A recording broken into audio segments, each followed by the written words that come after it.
Hay un libro que quizá no tiene nada que ver con la crianza, pero tiene un capítulo que me gusta recomendar para su lectura cuando el momento de cuidar y criar se hace caótico. ¿Por qué lo recomiendo? Porque quien lo escribió lo hace dentro de este libro más grande que habla sobre el amor.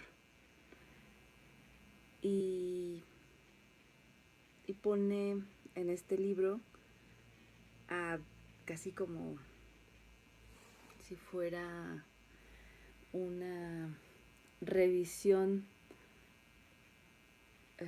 primaria de dónde está el amor en este momento que estamos viviendo. Obviamente incluye ahí el amor de las madres, los padres, las familias y las personas que cuidan a las niñas y a los niños. Más que refugiarse en incluso teorías clásicas, ella habla de estos grandes valores que están, que son los fundamentos de los derechos humanos. Bell Hooks se cambió su nombre para honrar a su abuela. Abandonó atrás su nombre y su nombre también lo escribió siempre con minúsculas. Este video no es sobre Bell Hooks, es sobre este capítulo maravilloso que es el capítulo 2 del libro que se llama Todo sobre el amor y que me gusta recomendar cuando uno está teniendo un momento en el que no sabe qué hacer durante la crianza, en el que estás entre regresar a lo que sabes tú sobre lo que son poner límites, educar, contener, huir o tirar el ching. Pero a mí me gusta mucho este. Entonces, no es muy extenso, pero podría funcionarte mientras estás haciendo algo. El capítulo 2, con el título Justicia, las primeras lecciones de amor. Y comienza con una cita de Judith Biertz. Una separación grave en los primeros años de vida deja una cicatriz emocional en el cerebro porque compromete la relación humana más importante. El vínculo padre, hijo, madre, hijo, que nos enseña que somos dignos de amor. El vínculo que nos enseña a amar.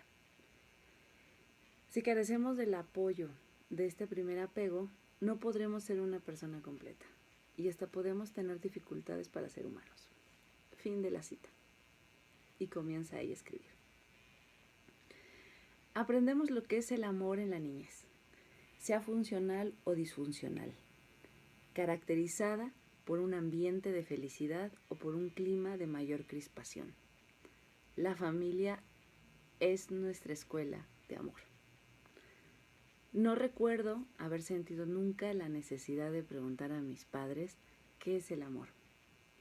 Para mi mente infantil, el amor era el bienestar que experimentabas cuando te hacían sentir que eras importante en tu familia. Y tú, a su vez, los tratabas a ellos como personas que importaban. Siempre asocié el amor con esa sensación de bienestar. Cuando empezaron a pegarnos y nos dijeron que era por nuestro propio bien, o aquello de lo hago porque te quiero, mis hermanos y yo no entendíamos nada. Porque un castigo tan severo había de ser un gesto de amor. Como suelen hacer los niños, fingimos aceptar la lógica de los adultos, pero en el fondo de nuestro corazón sabíamos que aquello no estaba bien. Sabíamos que era una mentira.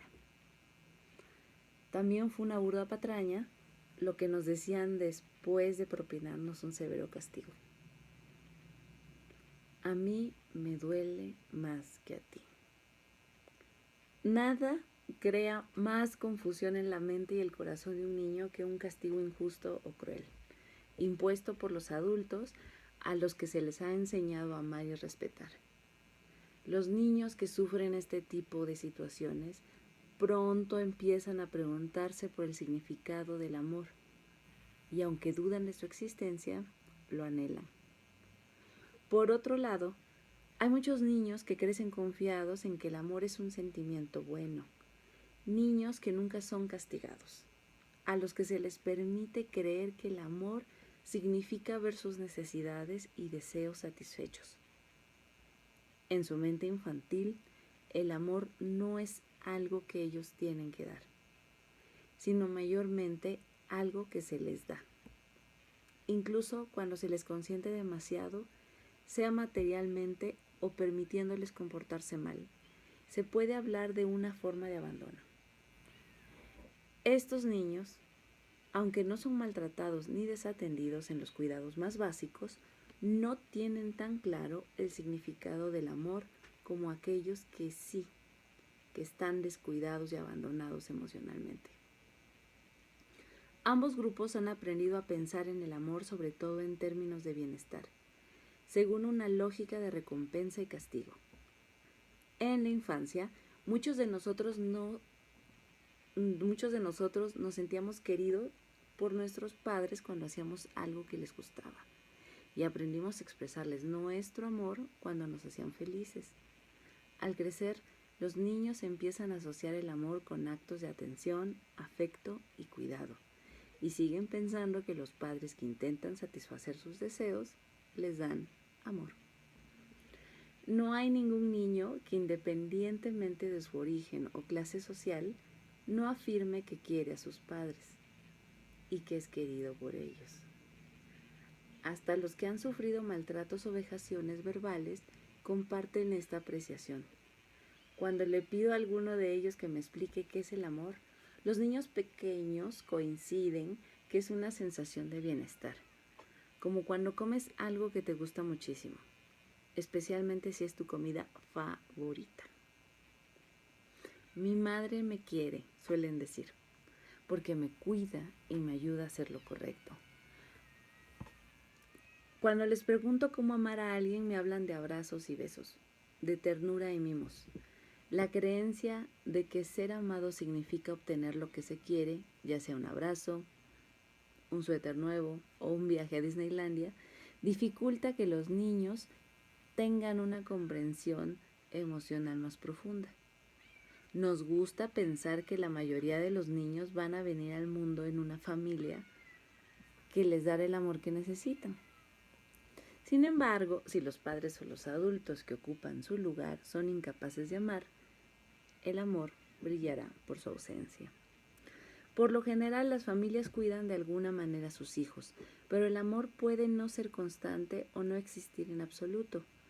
Muchos adultos, sin distinción de clase, raza o género, se lo imputan todo a la familia en la que nacieron. Hablan de un mundo infantil donde no había amor y donde reinaba el caos, el abandono, el maltrato y la coacción.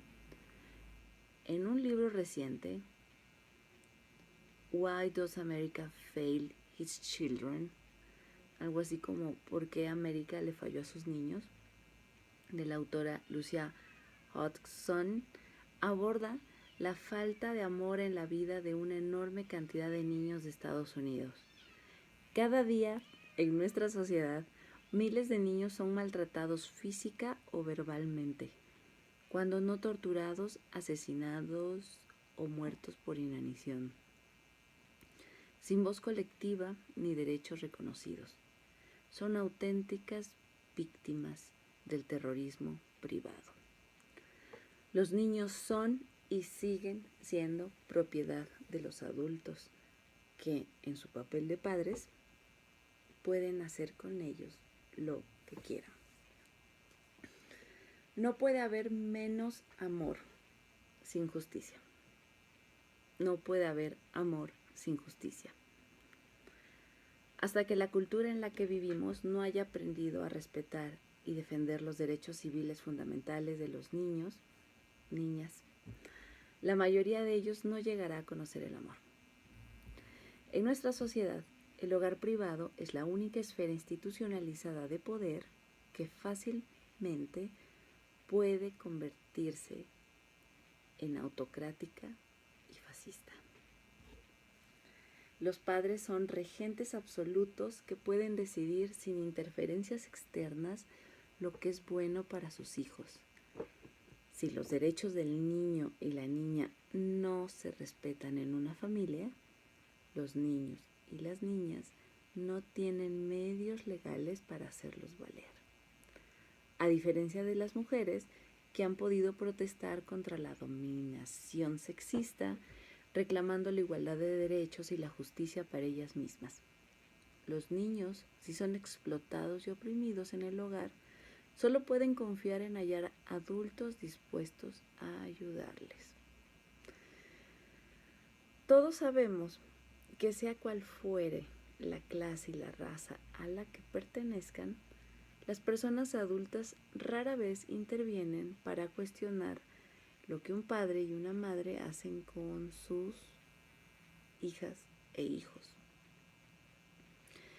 Hace algún tiempo, durante una fiesta a la que asistieron sobre todo profesionales acomodados de un cierto nivel cultural, de distintas razas y edades, se planteó el tema de la disciplina de las niñas y los niños y el castigo corporal.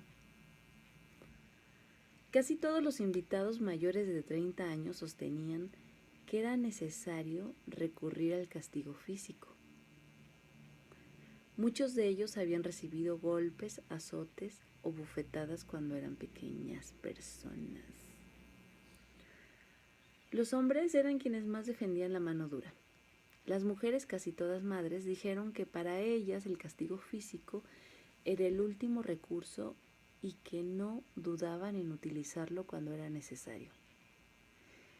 Cuando una de las personas presentes parecía presumir de los golpes y palizas que le habían propinado su madre, aduciendo que le habían hecho bien, lo interrumpí y me atreví a indicarle que si no hubiera sido golpeado por una mujer cuando él era niño, quizá no se habría vuelto tan misógino. Reconozco que es demasiado simplista decir que solo porque fuiste golpeado de niño estás destinado a convertirte en un adulto violento. Pero quería hacer entender a aquellas personas adultas que ser maltratado de niño puede tener consecuencias negativas en la vida adulta. Una joven profesional, madre de un niño, le pellizcaba con fuerza hasta que el mensaje le quedaba claro. Sin embargo, eso también es una forma de coacción y maltrato.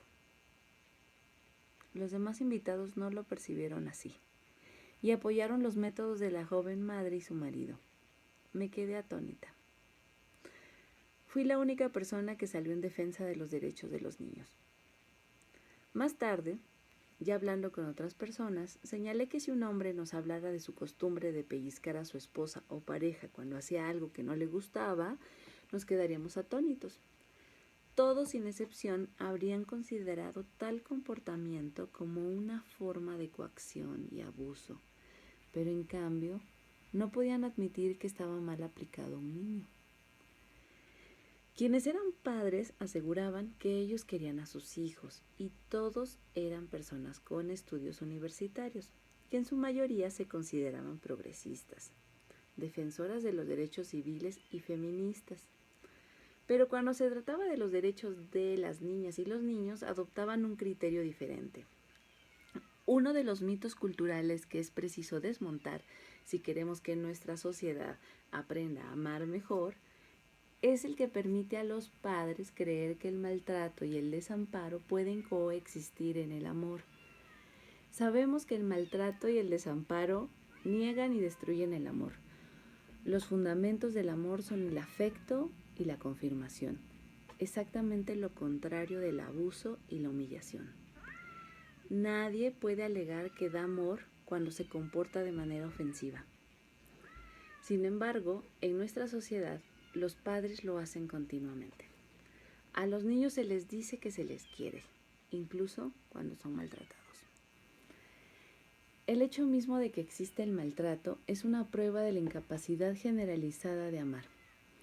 Muchos de los testimonios recogidos en Boyhood, una novela también, cuentan historias traumáticas de violencia y maltrato ocasional infligido por los padres.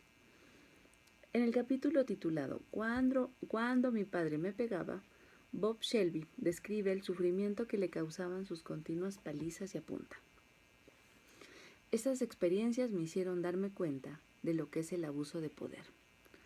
Golpeándonos físicamente a mi madre y a mí, mi padre consiguió que dejáramos de rebelarnos contra la humillación que nos infligía. Dejamos de protestar por la intromisión en nuestro espacio y por su indiferencia ante nuestras necesidades, peticiones y derechos como personas. A lo largo del texto, el autor expresa ideas contradictorias sobre el significado del amor. En un momento dice: no dudo de que mi padre me amara, pero su amor había tomado la dirección equivocada. Decía que quería darme lo que no había tenido de niño. Y poco después, el autor reconoce que su problema más obvio era no sentirse amado. Su vida había sido una lucha continua para superar el sentimiento de no ser amado.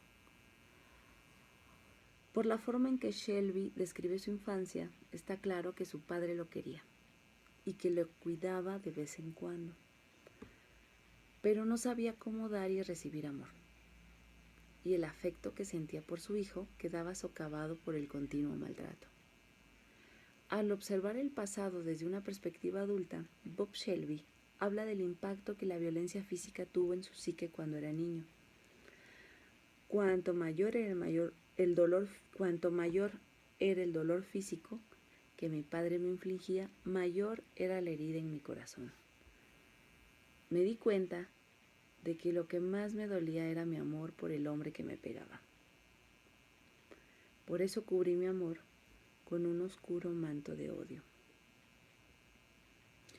Las autobiografías de muchos otros hombres de todas las razas y orígenes sociales cuentan la misma historia.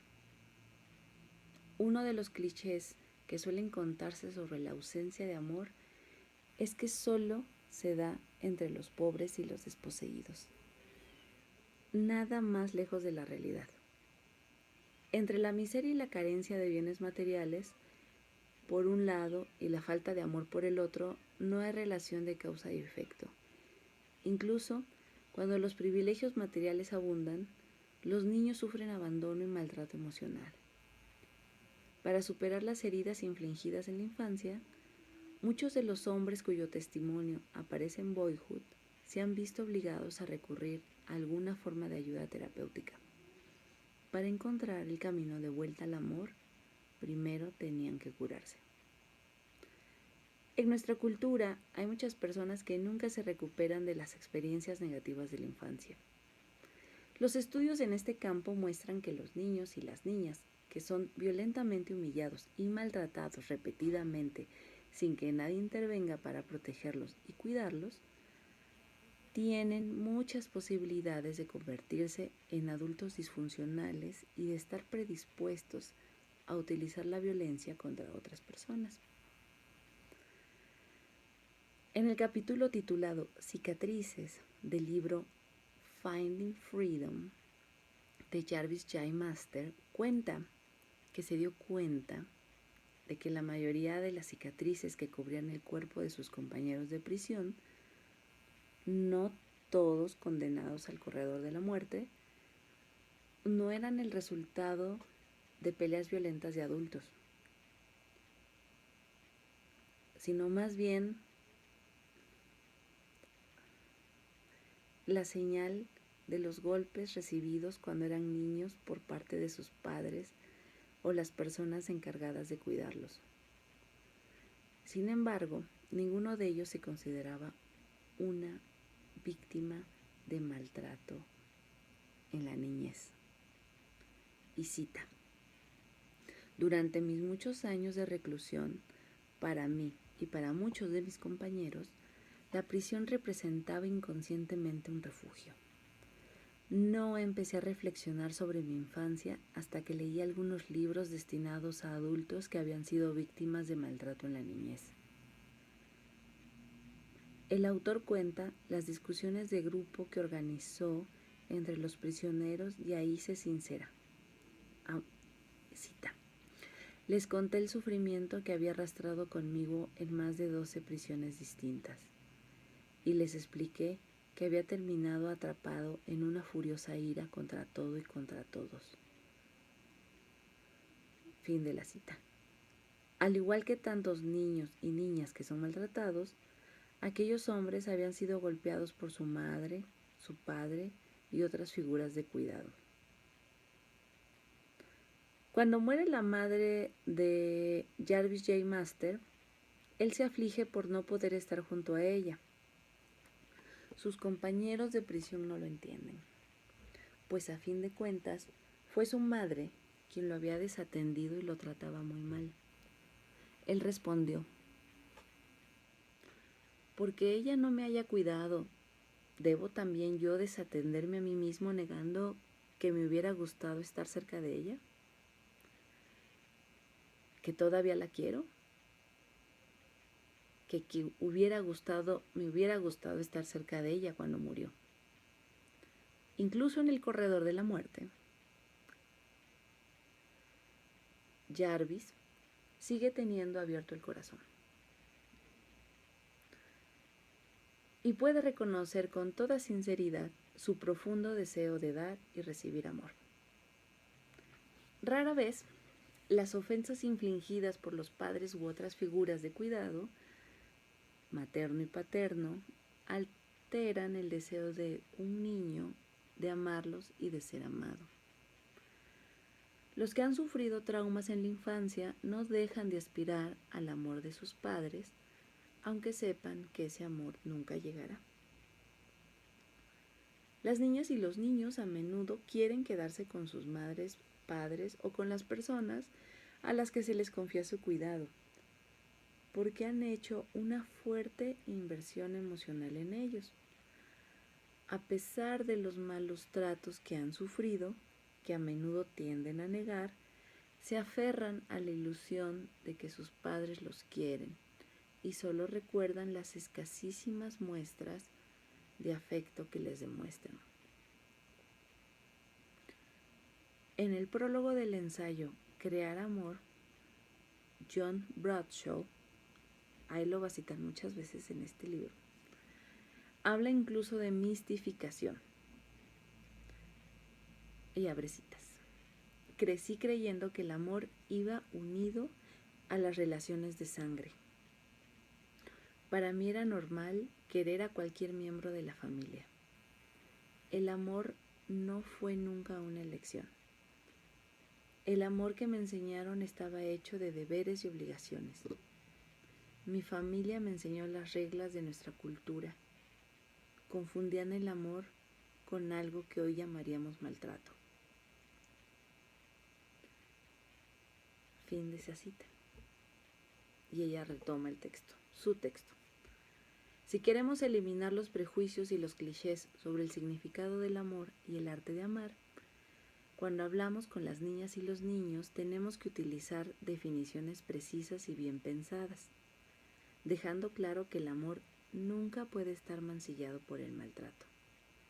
En una sociedad como la nuestra, sigue, en la que se niega a las niñas y a los niños todos los derechos civiles, es esencial que las madres, los padres y las familias aprendan a educar a sus niñas y niños con ternura y amor.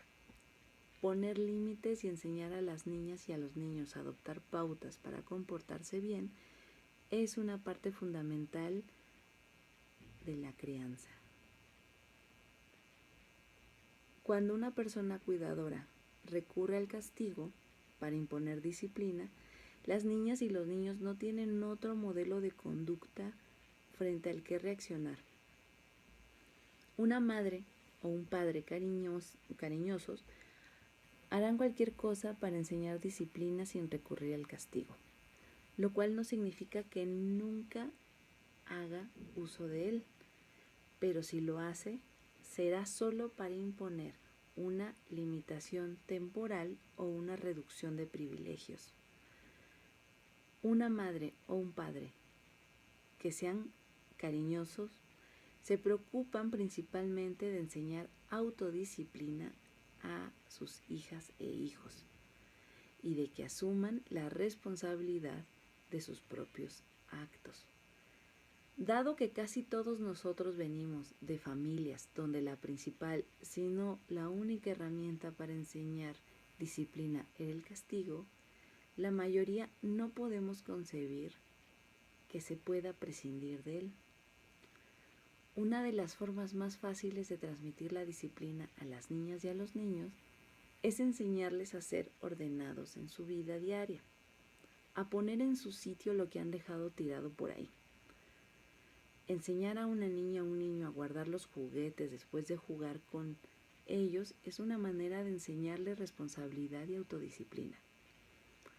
Esta actividad práctica puede ser un primer paso para dominar la confusión emocional. Sería muy útil que aparecieran en la televisión modelos de padres y madres capaces de cuidar con amor y dulzura a sus hijos. Sin embargo, a menudo, los programas de la televisión destinados a las familias presentan a las niñas y a los niños malcriados, groseros, petulantes y bajo una luz favorable. Es bastante usual que en estos programas las niñas y los niños se comporten de una manera más adulta que sus propios madres y padres. Los modelos propuestos hoy en día en las películas comprenden desde conductas inadecuadas hasta comportamientos sin amor.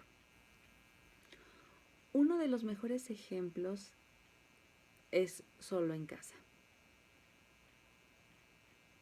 Su referencia. Mi anotación es que esta referencia es de una película que tendremos que buscar en YouTube o ver que es un clásico, pero se refiere a Solo en casa, esta película de Macaulay Culkin, que es olvidado por sus padres cuando ellos se van de vacaciones y este pequeño niño que se llama Kevin tiene que quedarse ahí y pasar la Navidad solo y va a enfrentarse a una situación. Entonces ella pone este ejemplo de Solo en casa, un filme que rinde culto a la desobediencia y el comportamiento violento. Ahora bien, la televisión puede retratar también situaciones familiares en las que se prodigan el afecto y el cuidado. Generaciones enteras de adultos recuerdan con nostalgia cuánto les hubiera gustado que su familia se pareciera a la de series de televisión como Leave It to Beaver o My Three Sons. Otras referencias que no sé dónde las podremos encontrar nosotros. ¿Cuántos de nosotros deseábamos que nuestras familias fueran como las que veíamos en la pequeña pantalla? Siempre tan capaces de dar ternura y amor. Cuando expresábamos a nuestros padres el deseo de tener una familia similar a la de la televisión, nos decían que eran situaciones poco realistas. La verdad es que un padre o una madre que no recibieron amor en su familia original, que no aprendieron nunca lo que era en esa importante escuela del amor, son incapaces de crear en su nueva familia un entorno afectivamente rico y no pueden considerarlo siquiera como una posibilidad realista. La realidad en la que se sienten más a gusto y en la que confían es la que han llegado a conocer personalmente. Pero no había nada de utópico en la forma en que se resolvían los problemas en esas series de televisión. El comportamiento erróneo era abordarlo y discutirlo abiertamente entre padres e hijos con la intención de pensar críticamente sobre él y encontrar una manera de arreglarlo. En esas series nunca había figuras parentales aisladas. Por ejemplo, si en una serie la madre ya no estaba viva, siempre aparecía una persona amable y bonachona que actuaba pues como segundo padre. En un entorno familiar capaz de dar afecto, si hay más de una figura de cuidado materno y paterno, el niño que siente que uno de los padres está siendo injusto con él puede recurrir a la mediación, la comprensión o el apoyo del otro. En nuestra sociedad hay cada vez más padres y madres solteros y solteras. Para estas personas siempre pueden elegir a un amigo para que actúe como una segunda figura parental.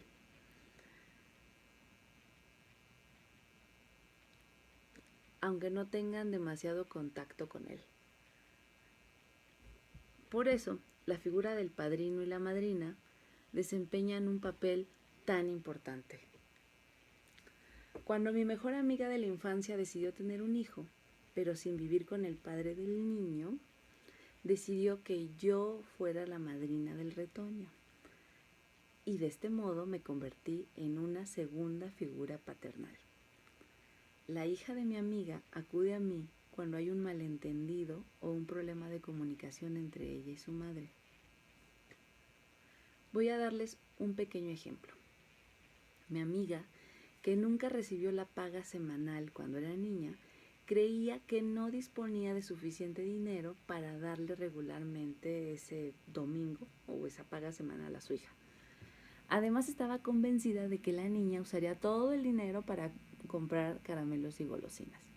Un día me confesó que su hija estaba muy enojada con ella por ese motivo y me pidió mi opinión. Le dije que estaba convencida de que el dinero que le diera cada semana a su hija era una forma importante de enseñarle disciplina y sentido de límite, para ayudarla a entender la diferencia entre el deseo y la necesidad. Conocía la situación financiera de mi amiga lo suficiente como para contradecirla cuando decía que no podía permitirse una pequeña asignación, y para zanjar sus dudas, la insté a no proyectar las expectativas negativas de su infancia en el presente. En cuanto a su temor de que la niña comprara demasiados caramelos, le sugerí que le diera una pequeña paga con la esperanza de que no la usara mal y que estuviera atenta para ver qué pasaba. Todo salió muy bien, a las 1000 maravillas. Contenta de recibir la ansiada paga dominical y semanal, la niña decidió ahorrar todo el dinero para comprar las cosas que pensaba que eran realmente importantes. Y los dulces no estaban en la lista. Si no hubiera intervenido otra figura parental, se podría haber tardado más en resolver el conflicto, lo cual habría dejado seguramente un pozo de resentimiento y animadversión. La interacción entre dos adultos, marcada por el afecto y el respeto, ofreció a la niña, a quien le dijimos de nuestra conversación, un ejemplo de una posible manera de resolver los problemas.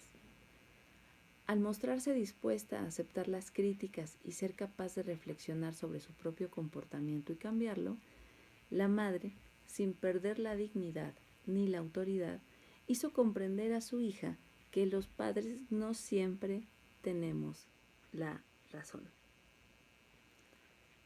Hasta que no se imponga en todos los ámbitos de la vida una forma diferente y más cariñosa de ser madres y padres, muchas personas seguirán creyendo que la disciplina solo puede enseñarse a través del castigo y que una actitud dura y punitiva, castigadora, es una forma aceptable de tratar a los niños y a las niñas. Dado que las niñas y los niños tienen una capacidad natural de ofrecer afecto y de corresponder al cariño que reciben, se suele suponer que ya son capaces de amar y que por lo tanto no tienen que enseñarles ese arte. Es cierto que en los niños y las niñas que son muy pequeños existe el deseo de amar. Sin embargo, tienen aún mucho que aprender en ese campo y depende de los adultos el guiarlos. El amor se expresa con hechos y en el caso de las niñas y los niños es responsabilidad nuestra procurarles ese amor. Amar a nuestras hijas y a nuestros hijos significa reconocer en todo momento con nuestros actos que no son de nuestra propiedad, que tienen derechos que tienen que ser respetados y defendidos, porque sin justicia no puede haber amor.